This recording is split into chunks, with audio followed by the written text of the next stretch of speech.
Bonjour, alors j'espère que vous êtes prêts pour un nouveau coup de cœur parce qu'aujourd'hui je vais vous emmener sur un nouveau terrain. Alors presque un nouveau terrain, enfin en tout cas, moi en tout cas j'y suis jamais allé, parce que je vous emmène dans la jungle pour voir quelqu'un que vous connaissez forcément. Et là je sais qu'il y en a plus d'un qui vont me regarder de travers en disant franchement ça c'est vu et revu. Oui, je le confirme, c'est vu, c'est rebattu, mais c'est justement pour ça que nous on a été très impressionnés par cette BD. Alors forcément, vous me regardez, vous me dites, mais c'est quoi? Vas-y, dis-le nous. Et bien c'est très simple, c'est Tarzan. Ah, je vous vois déjà hausser les épaules. Hein. Tarzan, oui, c'est vu, c'est revu.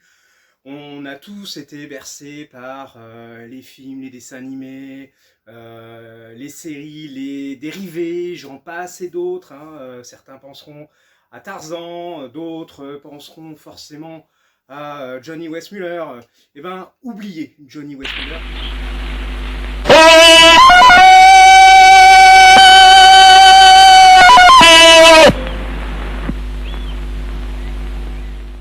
Enfin, on ne peut pas oublier son cri.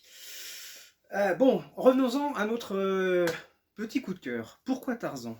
Parce que, comme je le disais, on a tous vu des dessins animés, hein, des dérivés. Moi, je me souviens quand j'étais gosse, Georges de la Jungle, par exemple, qui était complètement fondu et pourtant qui est inspiré de Tarzan. Certains ont vu les comics. Par contre, peut-être qu'on est peu nombreux à avoir tout simplement lu le roman, et je devrais dire les romans, d'Edgar Rice Burroughs. Alors, ces romans, on pourrait comparer ça à Conan aussi, hein, c'est pareil. Hein. Mais on est vraiment sur un roman marquant. Moi, il m'a donné qu'une envie, c'est d'aller y retourner, parce que cette BD est tellement bien faite qu'elle va vous plonger vraiment dans l'univers de Tarzan, la jungle, mais aussi toute son éducation, tout ce qu'il a vécu, l'univers très, très dur, très sanglant aussi, où il a dû survivre. Alors bien sûr, la légende moitié homme, moitié animal, c'est tout ce qu'on va suivre aussi. Voir aussi comment il a pu survivre. Alors on va essayer d'éviter d'avoir quelques pages trop sanglantes. Hop. Et moi ce que j'ai apprécié aussi dans Tarzan, c'est de découvrir un personnage où en bande dessinée ça n'était pas facile de faire ça, mais de nous faire quelque chose où vous allez vous retrouver avec l'image que vous avez de Tarzan, comme si vous lisiez le livre, le personnage, la stature, vous imaginez, hein, une carrure, une force de la nature, j'en passe et d'autres. Par contre, eh ben, vous allez pouvoir y mettre le visage que vous voulez. Alors bien sûr, il y aura des petits rapports, des poses qui vont faire penser à un film ou à une référence que vous avez. Mais le visage du personnage de Tarzan est suffisamment évanescent, j'ai essayé de vous en retrouver une pour que vous puissiez comprendre ce dont je parle, pour que l'on puisse y imposer ce que l'on veut.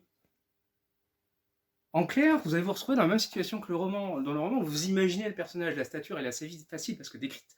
Mais par contre, le personnage, lui, vous allez pouvoir vraiment vous y transposer. Donc, vrai coup de cœur parce que, oubliez le romantisme, oubliez tout ce que vous croyez savoir sur Tarzan, vous allez replonger sur l'œuvre originale, sur sa grande qualité, sa grande force, et puis vous allez surtout vivre une véritable aventure. Alors, c'est un one-shot, donc une histoire complète. Qui va vous emmener, vous faire vivre pas mal de choses. J'espère qu'on en aura d'autres, et ce petit 1 laisse à penser que oui. Et comme à l'image de toute façon des romans, hein, puisque ça n'a pas été qu'un seul roman au final, il y a plein de choses à pouvoir dire sur Tarzan. Et bien justement, ça va être l'occasion pour tout le monde, pour vous, pour moi, et de le découvrir et vraiment de se dépayser. Alors oui, encore le dépaysement, mais un dépaysement en pleine nature, puis avec de la force. Hein. Donc, bonne lecture, hein, on va se marrer.